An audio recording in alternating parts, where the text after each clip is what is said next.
¿Cómo están? Bienvenidos a nuevamente esta coproducción de la Universidad Católica de Santa Fe y la Arquidiócesis de Santa Fe de la Veracruz. Esta semana abordaremos el tema del conflicto entre Irán e Israel, uno de los conflictos bélicos más acuciantes en el escenario internacional, y para comprenderlo lo haremos desde dos aristas distintas. Por un lado, un doctor en filosofía, Juan Carlos Salvi, que nos va a ayudar a comprender el aspecto o la dimensión religiosa del conflicto. Y por otro lado, los aspectos geopolíticos los reflexionamos a partir de la entrevista con el magíster Magín Ferrer, decano de la Facultad de Derecho y Ciencia Política. Presentados los temas, vamos a las notas.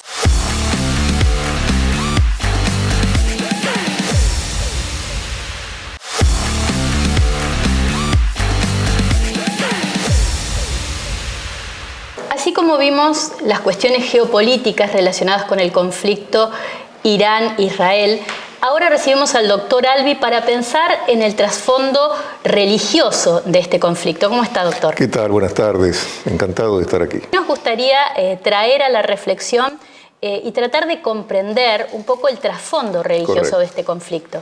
Correcto. Es un muy buen abordaje el que propones, porque pensar el conflicto en términos eminentemente geoestratégicos sería muy reductivo. Sí, hay un trasfondo religioso detrás del conflicto que tiene que ver con la configuración de ambos pueblos, tanto de Irán como de Israel.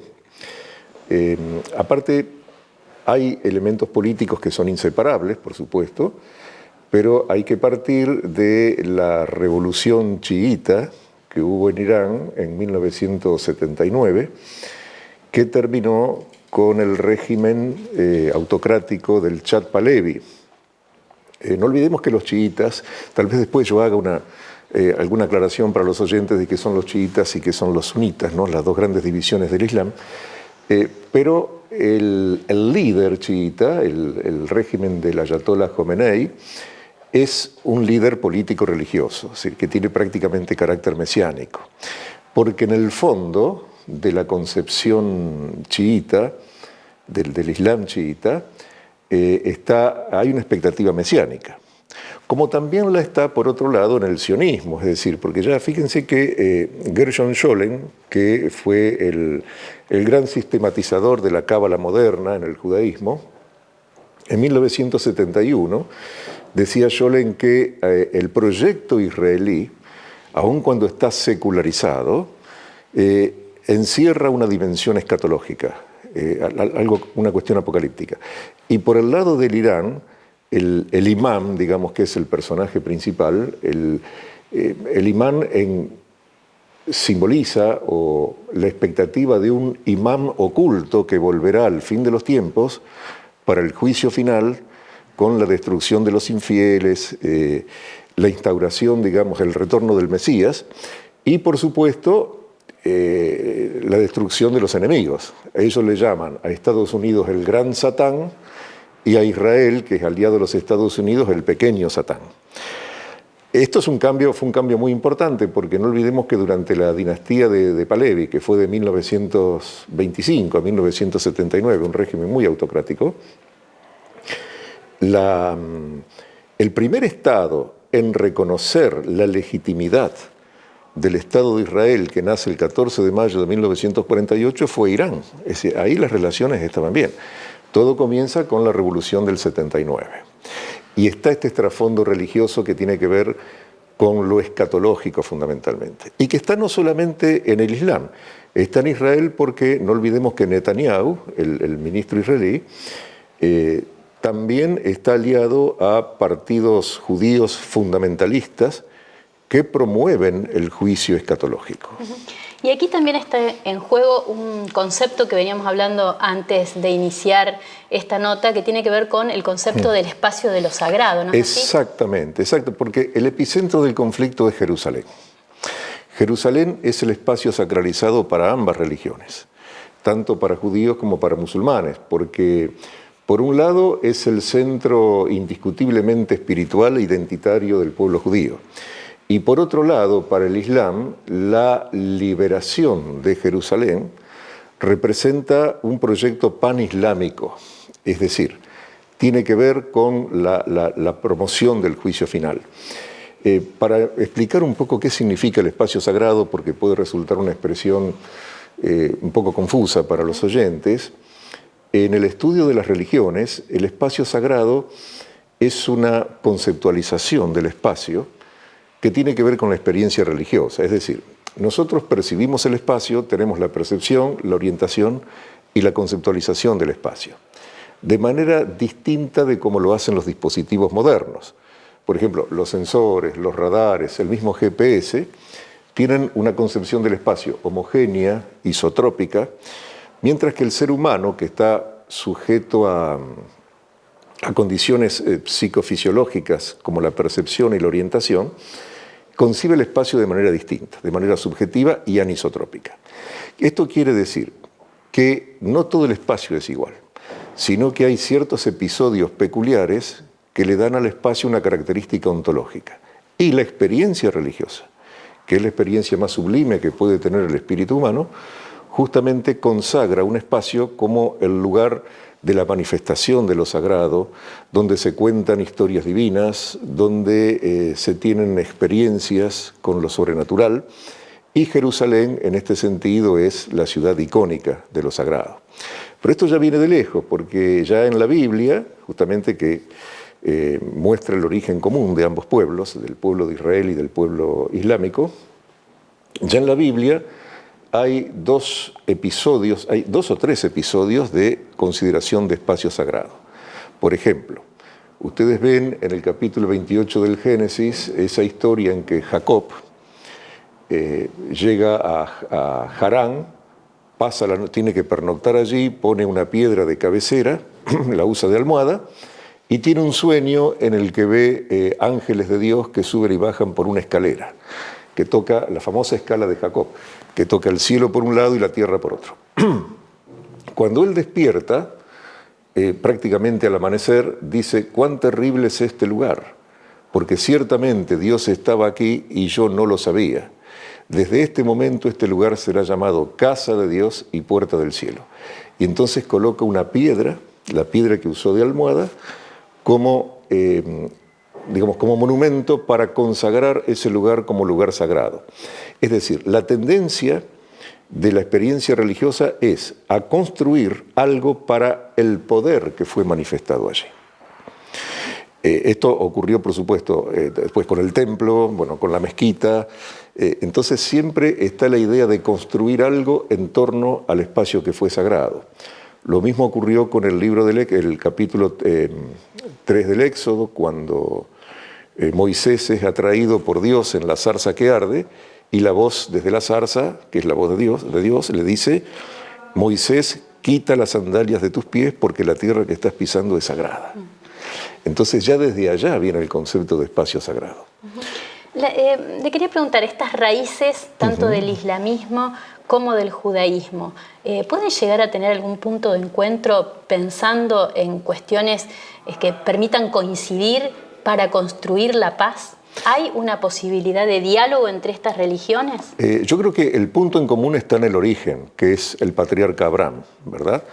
Porque tanto la religión islámica, que viene del pueblo árabe, la religión islámica tiene un origen, el pueblo árabe tiene un origen en Abraham, en Ismael, precisamente, de donde el judaísmo tiene su origen en Jacob, que fue a su vez hijo de Isaac, hijo de Abraham. Es decir, en la tienda de Abraham se pueden congregar las tres grandes expresiones de las religiones monoteístas: el judaísmo, el cristianismo y el islam, para hablar cronológicamente, porque el mismo San Pablo luego dice que en la fe todos somos hijos de Abraham, ¿verdad? Quiere decir que allí está el punto en común.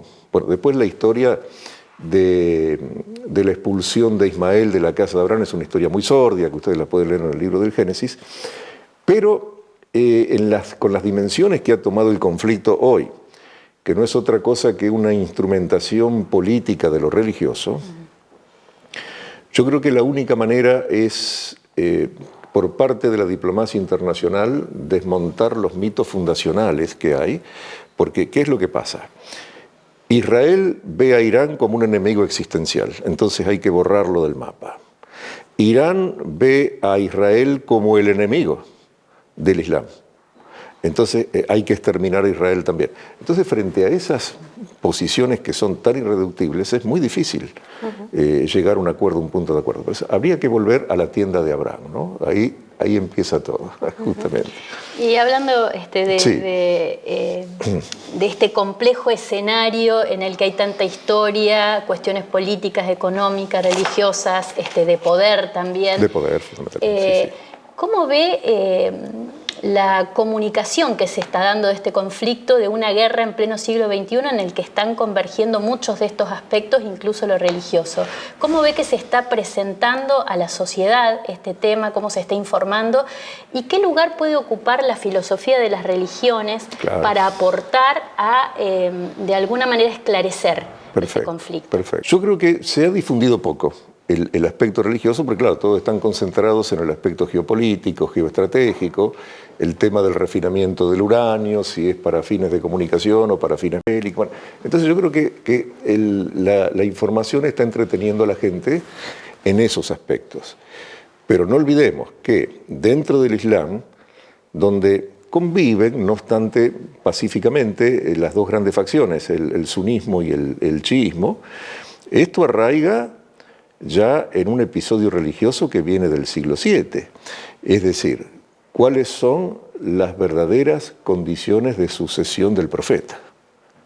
¿No? Entonces, para los sunitas, tiene que ser elegido el califa, el vicario del profeta, tiene que ser elegido entre los más notables de la comunidad, mientras que para los chiitas, que son los que forman la mayor parte de la población musulmana de Irán, también de Irak, pero no del islamismo, porque el 90% del islamismo es sunita, tiene que tener la sucesión familiar, sanguínea del profeta. Entonces allí mismo hay tensiones muy difíciles de resolver. Y justamente esto apoya dos movimientos terroristas distintos, porque el terrorismo yihadista de Al-Qaeda, que parte de una interpretación literal del Corán, propia del sunismo, ¿no? De la Guerra Santa, por un lado es de sunita, pero por otro lado los chiitas apoyan al grupo terrorista palestino de Hamas, que es también sunita. Entonces, hay convivencias y controversias entre ellos. Bien. Doctor, bueno, podríamos seguir charlando, se nos terminó el tiempo. Le agradecemos y seguramente lo invitaremos en otra oportunidad para seguir charlando de este y otros temas. Un placer. Muchísimas gracias. Encantados. Gracias.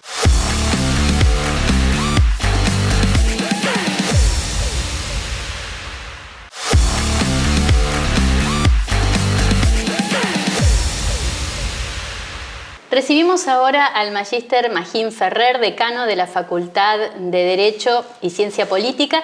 ¿Cómo estás, Magín? Bueno, un gusto tenerte nuevamente en el programa y esta vez para hablar del conflicto Israel-Irán. Bueno, vimos algunos aspectos que tienen que ver con la dimensión religiosa del conflicto. Nos gustaría ahora pensar o comenzar a delinear esta parte del programa pensando en el origen. ¿Cuál es el origen y cómo se fue dando, cómo se fue desarrollando cronológicamente y escalando el conflicto hasta la actualidad?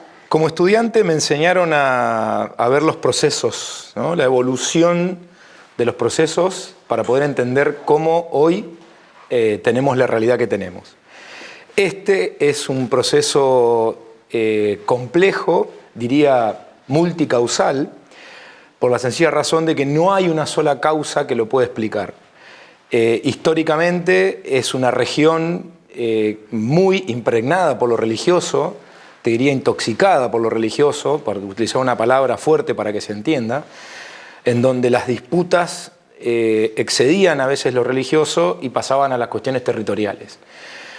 Una geografía complicada que viene desde procesos de repartos imperiales, de préstamos, de protectorados, que vienen como consecuencia de la Primera y de la Segunda Guerra Mundial.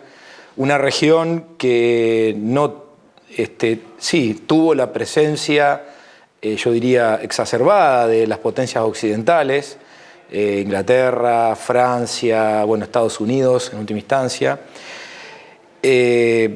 Una región disputada por dos religiones, dos civilizaciones distintas, dos formas de vida distintas, que, se repartieron el territorio tal como lo vemos hoy. El conflicto de hoy llega a un nivel de cuasi guerra, que viene de una lucha interna no es interna, un conflicto regional, un conflicto político regional entre dos religiones, dos potencias regionales que comenzaron este conflicto allá por fines de la década del 70.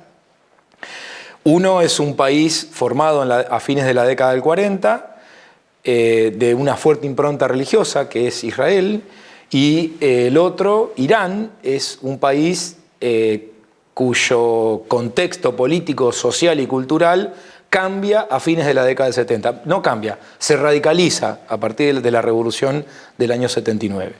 Esa revolución trae aparejado cambios muy potentes en cuanto a lo cultural, en cuanto a lo religioso, en cuanto a lo social. Y eso se proyecta hacia el exterior.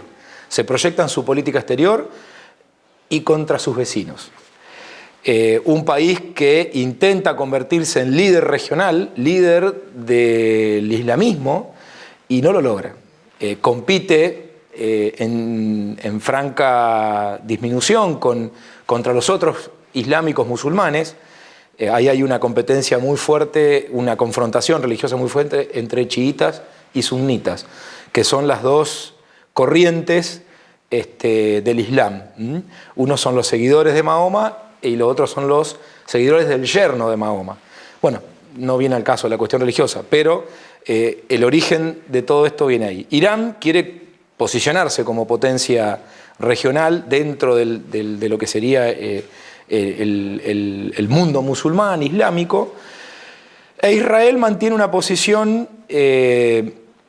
no expectante, pero sí a distancia de frenado. Desde fines de la década del 70 viene viendo cómo esta revolución, cuya política exterior cambia y se hace notoriamente enemiga del judaísmo, del Estado de Israel, porque lo considera enemigo, y como consecuencia de sus vínculos con Estados Unidos. Es decir, la estrecha alianza entre Israel y Estados Unidos, eso hace que sea también, por causa y consecuencia, enemigo natural de Irán.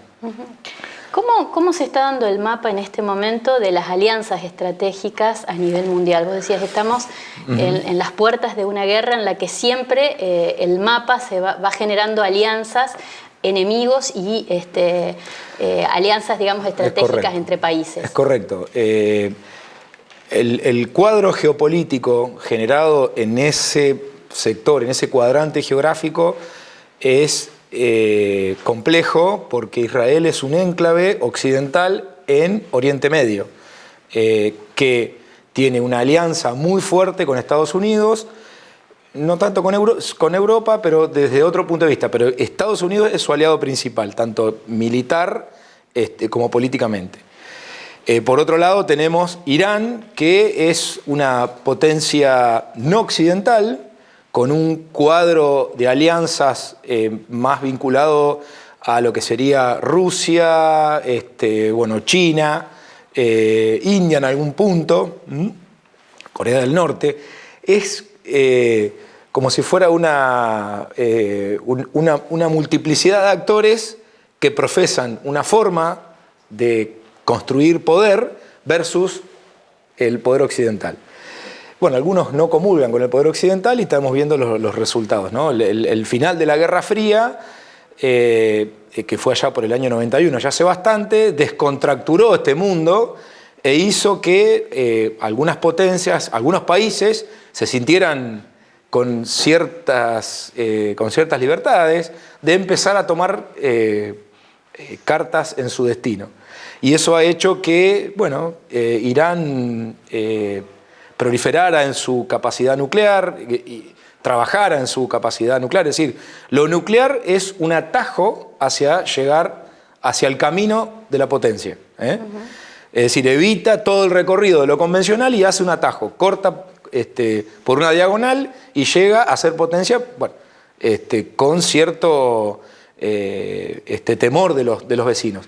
Israel lo que tiene justamente es ese temor. Es decir, ¿para qué va a utilizar? Es decir, de exprofeso Irán lo dice abiertamente, sus líderes políticos, el enemigo es Israel, hay que eliminarlo de la faz de la tierra. Bueno, eso hace que Israel tome de alguna manera una posición defensiva o preventiva, podríamos llamarlo de alguna manera, en defensa de su territorio, de su cultura, de su posición.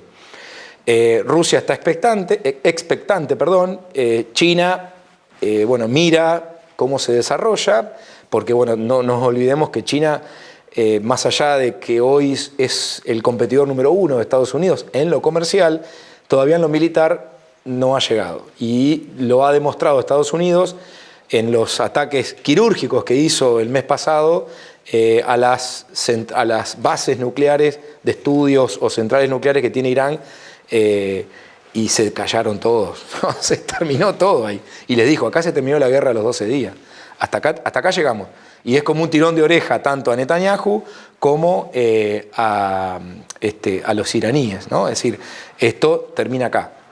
Y bueno, hasta acá llegó. Pero nunca había pasado más allá de un acto verbal, un discursivo. Lo que sí tiene Irán es que como no tiene la suficiente potencia militar como para amenazar a Israel y que Israel se sienta disuadido, utiliza actores poco tradicionales como para llevarle miedo, bueno, los financia, los entrena, les da infraestructura, y es bueno, Hamás y Hezbollah. Son actores del terrorismo internacional que bueno, han utilizado Palestina como su centro de acción, y es por ello que bueno, Israel ha atacado indiscriminadamente la Franja de Gaza, entendiendo que ahí se esconden los terroristas que financia Irán. También por eso Israel ataca a Irán directamente. Nunca había pasado. Nunca había pasado. Bueno, se nos termina el tiempo, realmente es un tema muy complejo. Para terminar, me gustaría preguntarle, ¿qué capacidad de diálogo están teniendo los organismos internacionales, las herramientas diplomáticas en este conflicto? Si hablamos del sistema institucional internacional, te diría prácticamente nulo. Hoy el derecho internacional público no tiene el suficiente peso, no es respetado como sí lo fue anteriormente. Es decir, hoy Israel se sintió en la libertad de atacar, y eso en la Carta de Naciones Unidas está prohibido. Entonces ahí ya tenemos una primera violación. Naciones Unidas, su Consejo de Seguridad hoy pasó a ser un entelequia. La verdad es que como internacionalista no te sabría decir cuál es el futuro. No te puedo sí diagnosticar la situación en que hoy el derecho internacional se encuentra en una suerte de entredicho, no da respuesta como sí daba hace unos años atrás. El hegemón número 1 que mantenía todo ese orden internacional, bueno, está ahí sin esa capacidad que tenía. Entonces todos se sienten en la libertad de actuar. Y bueno, veremos a ver qué pasa. Lo cierto es que tanto las organizaciones internacionales, por supuesto, como el derecho internacional, no está siendo tenido en cuenta para la solución. Y el diálogo, bueno, fíjate lo que hizo Trump. Entró, atacó, y ustedes se callan y se termina, le dijo. Para que te des una idea de cómo se maneja. Si demostró que todavía sigue siendo el patrón militar. Bien. Bueno, muchísimas gracias por esta entrevista y seguiremos teniendo en foco el conflicto para poder charlar y seguir reflexionando sobre el tema. Bueno, gracias por invitarme. Gracias.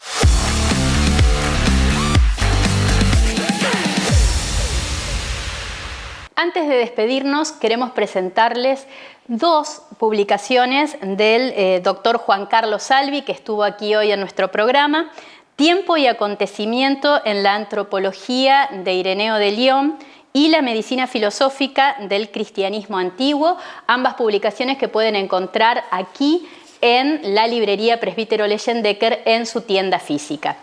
También queremos agradecer a Déjalo Ser, que cada semana nos brinda estos looks para el programa, y al Bar El Santo por sus cafecitos. Recuerden que pueden volver a ver nuestras publicaciones en nuestro canal de YouTube UCCF TV.